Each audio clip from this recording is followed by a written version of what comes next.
We are all social creatures, always looking for fantasy in real life to trigger our thought process and seek inspiration from them. On a daily basis we come across a lot of strangers, but we seek inspiration from only a few of them, and what sets them apart is the stories that they have to tell. Even as a child, we grow up listening to stories of how a hero comes to the rescue of his people and his family. We find solace in such stories. Studies have also found that such inspirational stories have a positive effect on our brains and helps us become more emphatic, generous, and improve our overall outlook on life. So, today we'll talk about a story. The story of the life of a man who has impacted the entire economy and internet industry of China almost single-handedly. His life is nothing less than the story of Robert, the Bruce and the Spider, that we were taught as kindergartens. That is the story of Jack Ma. Jack Ma is the founder of the e-commerce giant Alibaba and is a stakeholder at Alipay, its sister company, which is an e-payment portal. He is now officially the richest man in China with an estimated net worth of $25 billion, on the back of the recent world record $150 billion IPO filing of his company.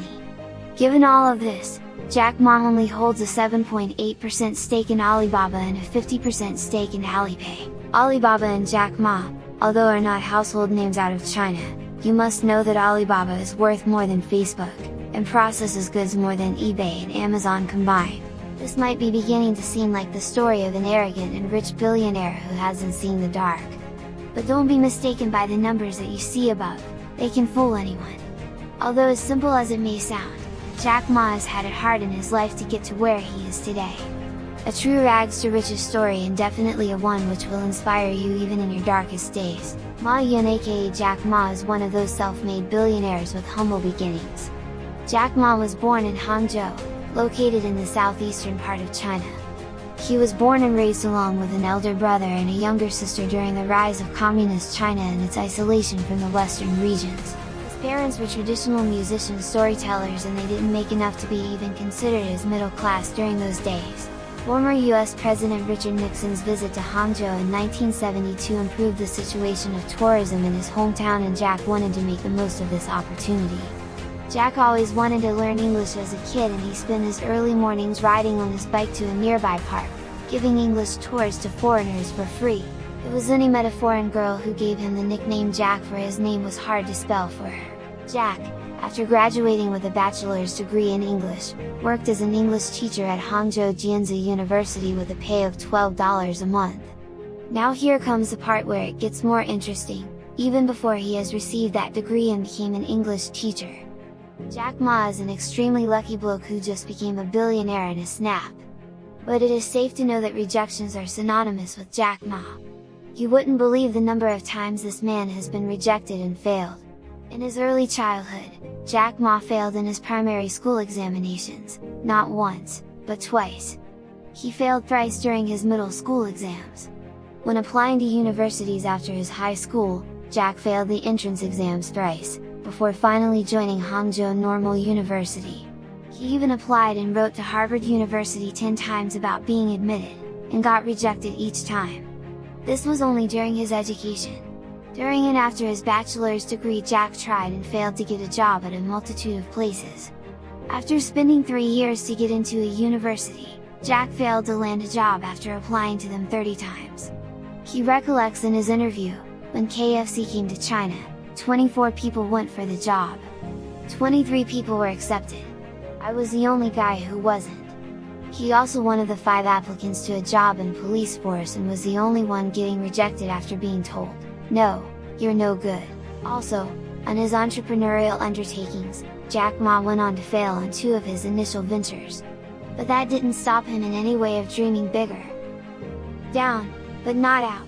In one of his interviews, when asked about his rejections, this is what he had to say: "Well, I think we have to get used to it. We're not that good." Overcoming the pain of rejections and treating rejections as opportunities to learn and grow is what Jack Ma made of it. What effect did it have, though, being rejected? Well, I think we have to get used to it. We're not that good. Even today, we still have a lot of people reject us. I think when I graduate from universities, and before for 3 years I tried to fill in the universities. applied jobs 30 times, got rejected. I went for a police, they said, no, you're not good. I went to even the KFC. When KFC came to China, come to my city,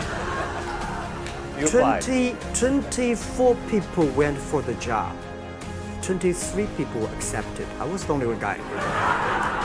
And we went for police. 5 people, 4 of them accepted. I was the only guy that I received it. So to me, being turned down, rejected. Oh, by the way, I told you that I applied for Harvard for 10 times, rejected. I know I'll be rejected. I just want to say that. Yeah, sorry now. 10 times you wrote them and said, I'd like to come to Harvard. Yeah. And then I told myself someday I should go teach there. But I think that can be arranged.